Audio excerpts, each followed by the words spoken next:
Hello sa mga Aries. May 19, 2025, guys. Tingnan natin ang inyong message, guys. Ngayong May 19, 2025. May 19.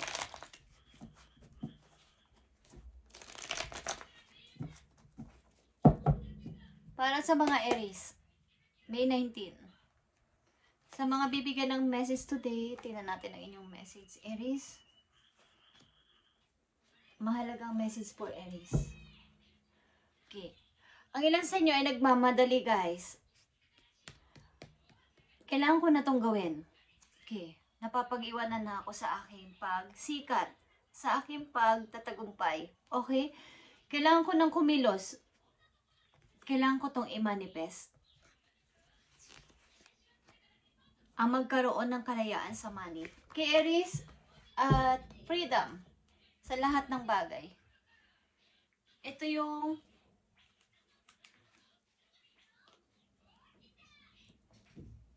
yung gustong mangyari ng mga Aries. Okay, yung magmadali na. Sapagkat parang napapag-iwanan na kasi ako.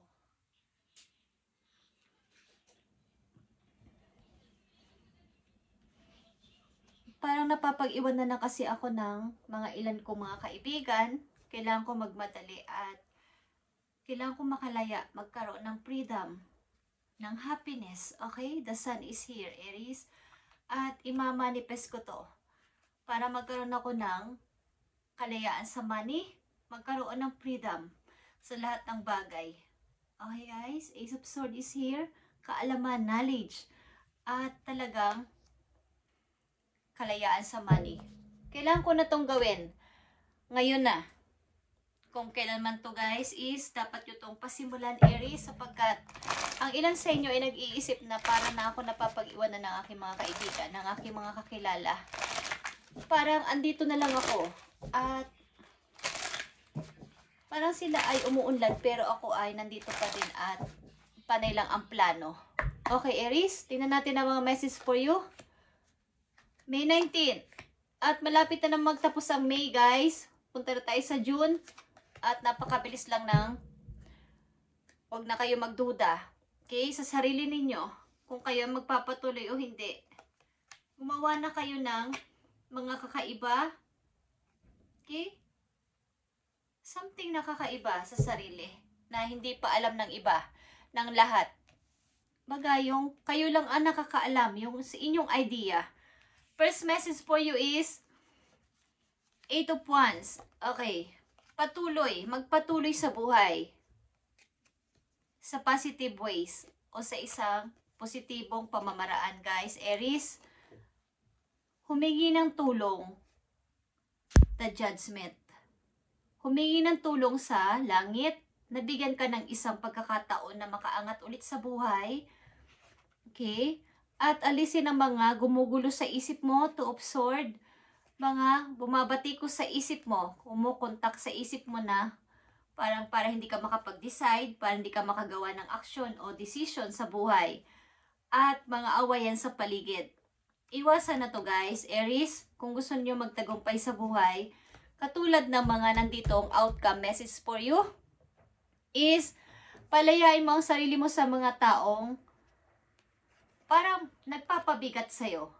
Hinihila ka pababa, guys. Okay? Hinihila ka pababa para ikaw ay hindi maging matagumpay. Ito ay 5 of Wands. At patungo to sa 6 of Wands kapag napagtagumpayan mo to sa victory mo. Message for you, Aries. Nakita mo ang The Hangman. Alam mo naman ang dapat gawin dito, guys. Sa 8 of Wands. Alam mo kung how to move, how to decide. But ikaw ay nakabaligtad, kumbaga nakahang. Di mo magawang mag-decide. Sapagkat ang ilan sa inyo ay nakaasa, nakadepend kung saan at kanino, at tama na ako dito. Okay na ako dito. Pero may pangarap kayo guys. May pangarap ang Aries na nandito, kaya lang ay natatakot. The Judgment, I need some help guys. Sabi nyo, kailangan nyo ng help. Gusto ko ng help. Ng second chance. So, kailangan yung umalis. Kailangan yung mag-relocate, kailangan ninyong mag-change ng career, kailangan ninyong mag-change ng mga tao sa paligid, kailangan nyo lumipat ng tirahan, kailangan nyo lumipat ng, kumbaga, alisin ang mga taong nakakaproblema sa inyo. Two of Swords is the Sun. Kapag ito ay tinanggal mo sa utak mo at sa iyong mga nakapag-decide ka na, nakagawa ka na ng aksyon, makukuha mo ng iyong happiness, ang iyong kalayaan, ng iyong happiness. The Sun is here. Kapag ito ay lumabas sa reading, guys, kayo ay magiging masaya. Nakita nyo ba ang Five of Pentacles? Ang Queen of Pentacles sa Five of Wands. Hinahadlangan ng mga taong itong inyong pag-unlad sa money. Okay, guys? Napakalinaw. Hinahadlangan ng mga taong itong yung happiness, ang yung pag-unlad sa money. Okay? Ang yung happiness at pag-unlad sa money, hinahadlangan ng mga tao na to dito sa mga message sa taas. Okay, guys? Ang kailangan nyo sa second chance na to ay paglipat, pagtanggal ang mga tao sa paligid na nagdadrama sa buhay ninyo. At ang pagpapatuloy sa buhay ay pagtanggal dito sa pagkahang ninyo, pagkatulala ninyo sa kung saan mang bagay, guys. Okay? Aries, yan ay nasa utak ninyo, kaya lang ay ayaw ninyong bigyan ng decision o action. Kung kayo ay nakakakita ng message na to at nakakapanood nito ay, kung gusto nyo umunlad lang sa buhay ay gumawa na kayo ng aksyon sapagkat may panahon pa, guys. Habang dumaraan ang araw at ang buwan at ang taon ay umuunti ang pag-asa. Okay? Ang mga tao nagbibigay sa inyo ng kalituhan at hindi makapagdesisyon ay hinahadlangan ng inyong kaligayahan sa buhay, Aries. So, kung ito yung inyong hinahangad sa buhay ay huwag nyo itong pakawalan o huwag nyo itong bigyan ng, kumbaga, bigyan nyo to ng pansin. Karir ninyo, Aries. Nandito ang comfort. Comfort is here, guys. While you may not be wealthy, you will live comfortably. You are about to enter the most comfortable period of your life. Katulad ng isang pusa, guys. Alam nyo ba ang pusa ay independent, like the Queen of Pentacles? Kayo ay grounded, down-to-earth na person, at ang gusto nyo ay komportableng pamumuhay. Ang ilan sa inyo ay mahilig sa alahas, ang ilan sa inyo ay mahilig sa mga branded na kagamitan.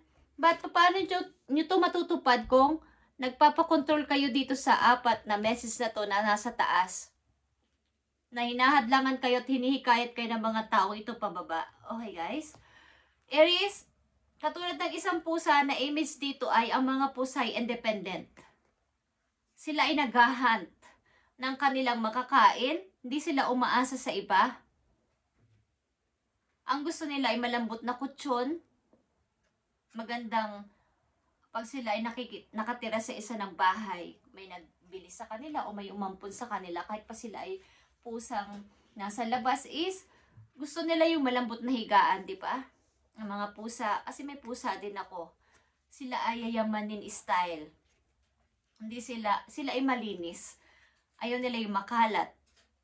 Masinop sila sa kanilang dumi. Hindi nila gustong ipakita sa iba.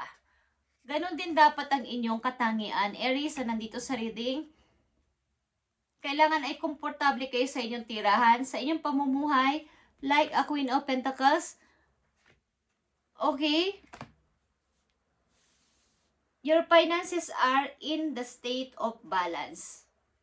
Kumbaga, nasa balance man ang inyong finances sa kasalukuyan is mukhang nadidelays ang iba sapagkat nagpapaistorbo kayo sa ibang tao na humahadlang sa inyong kalayaan o sa inyong kaligayahan, guys. Halimbawa lang, guys, meron kayong maliligaw na may kaya. Pero may mga nag-comment o may nag-advise sa inyo na wag Aries, kasi baka mapahamak ka dyan o baka hindi ka niya mahal. So, ang pakinggan ninyo ay sarili ninyo. Sino ba yung taong nag-a-advise sa inyo? Ano ba ang background niya sa buhay ninyo? Bakit ganun ang pananalita niya sa inyo? So, bigyan ninyo ng attention nyoon, guys, kung dapat niyo sundin ang ganung mga klaseng advice or sundin ninyo ang inyong puso. O itry bago kayo humindi o tanggihan. Okay?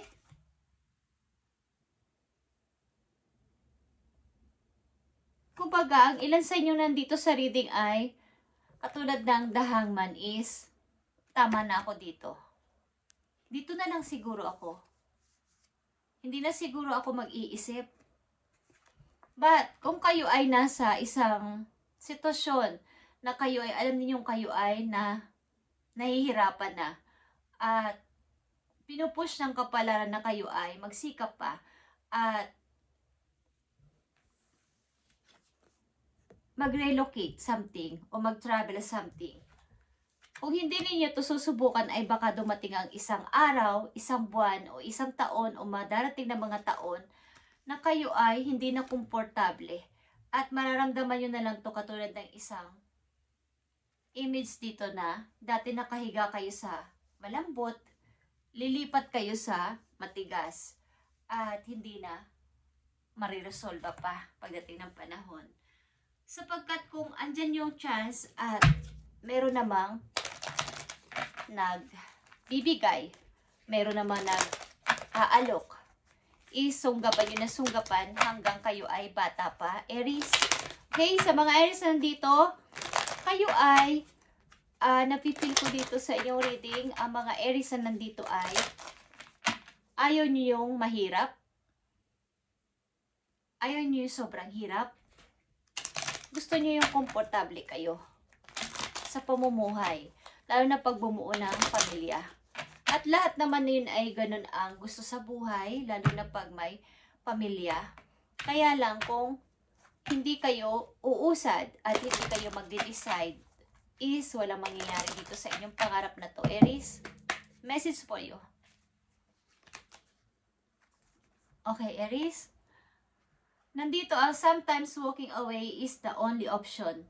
Not because you want to make someone miss you or realize they took you for granted, but because you finally respect yourself enough to know you deserve better. Okay?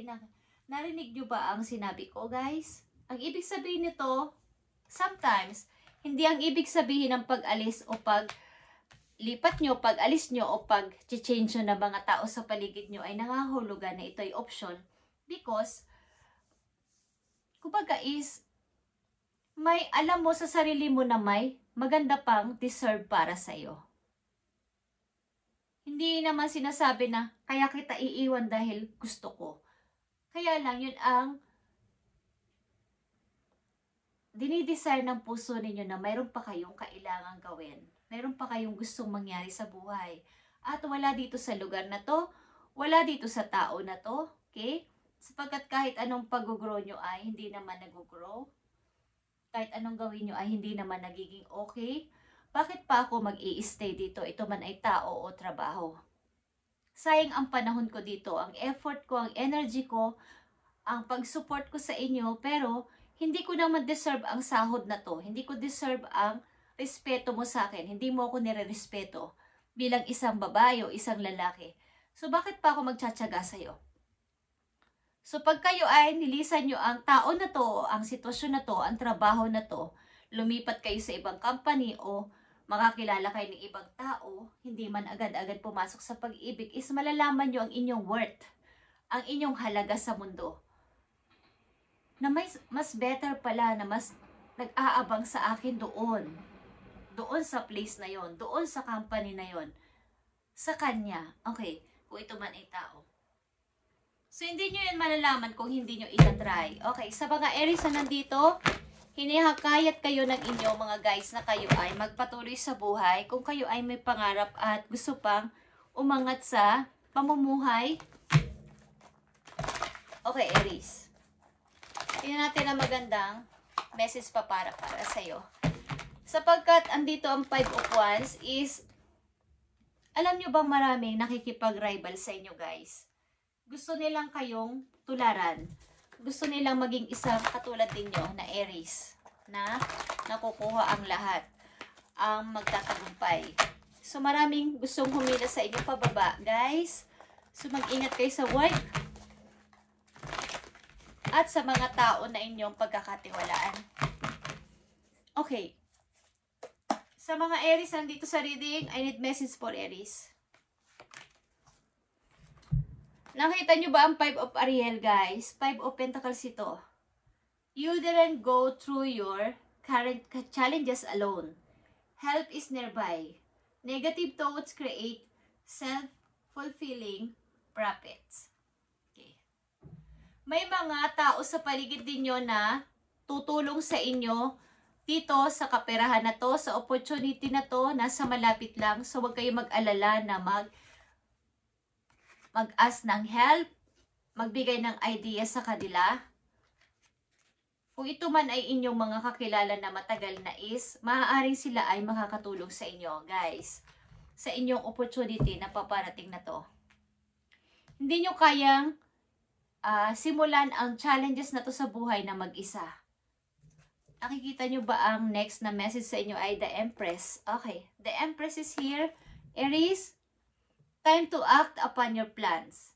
Creativity is rewarded. Luxurious or abundant resources.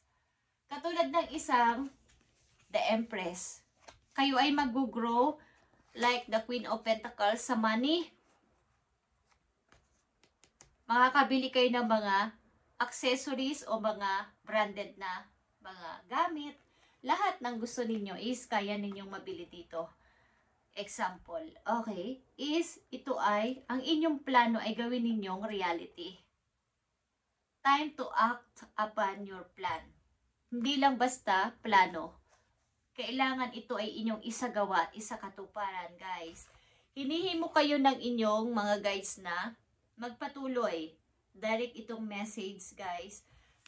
At ito ay maybe, pinagpipray nyo rin kay God, kay Universe, na bigyan kayo ng second chance, second life, second chance sa inyong buhay na makapagpatuloy muli sa buhay. At tigilan na ako na mga pumipigil na to sa aking isip. Okay, Aries? Kayo ay patungo sa pag-unlad sa buhay. So, huwag kayong magpa-istorbo sa mga tao na to. Guys? 9 of Gabriel din is here. 9 of Wands ito, guys. Stay determined and move forward. Stay determined and move forward. Be prepared for any possibility environmental activity. Okay. Maaaring sa lugar din ninyo ay may nakalaan na trabaho para sa inyo o sa inyo lilipatang place o sa pupuntahan yung place ay kayo ay sa iba nyong gagawin ay merong kinalaman sa environment. Parang sa mga about sa nature. Okay? Na kayo ay hihimukin na kayo makisali dito sa group na to o sa club na to. Okay? Na kayo ay makihalubilo sa ganitong klaseng activity. At ito ay pagmumula ng inyong mga kakilala sa buhay, bago mga kakilala na magtutulong sa inyo sa pag-unlad sa kaperahan, guys. Aries. Sapagkat ang ilan sa inyo ay maaaring hindi kayo aware sa nature. Ang ilan sa inyo. Okay? At may mga good news sa paparating sa inyo, guys. May mga good news sa inyong outcome message. Good news as paparating sa inyo. 3 of Cups is here. Okay. At silipin lang natin ang inyong pag-ibig, guys, para sa inyo. Pag-ibig ng mga Aries. Okay. Pag-ibig ng mga Aries. Ang pag-ibig nyo ay powerful o power. The power of love is like magnet drawing soul together. Hindi na ito kumbaga ito ay nagliliyab na pag-ibig. Okay. Nag-aalab na pag-ibig. Hindi na to basta-basta lang matitinag. Sapagkat ito ay powerful pag-ibig ng mga Aries. Hindi na to basta-basta matitinag. Yung inyong relasyon ay sobrang powerful. At ito ay talagang i-drawing ng kapalaran para sa inyo ang heart na to, na drawing, na nag-aapoy na heart. Okay, Aries, kaya huwag kayo mag-alala, sa inyong pag-ibig kayo ay strong na magka-connection o konektado sa isa't isa. Thank you and God bless, Aries. At gumawa na kayo ng anumang aksyon dito sa inyong plano na to at magtatagumpay kayo dito sa inyong kaperahan, guys. Magtatagumpay kayo, promise. Okay? At nandito rin ang dasal. Ito ay pag lumabas sa isang reading ng isang person ay talagang totoo. Guys, the Sun, the Queen of Pentacles, and the Empress is napakagandang combination para sa inyong pag-grow sa money at sa inyong sarili mismo. Hindi ito matitinag. At napakaganda nito sa isang reading. Guys, huwag kayong magpa-apekto sa mga taong kayo ay inihikayat pababa at ayaw kayo maging matagumpay. Okay? Maraming mga taong gusto kayong tularan at maging parang paano ba ako maging isang Aries. Okay? Thank you, Aries, and God bless.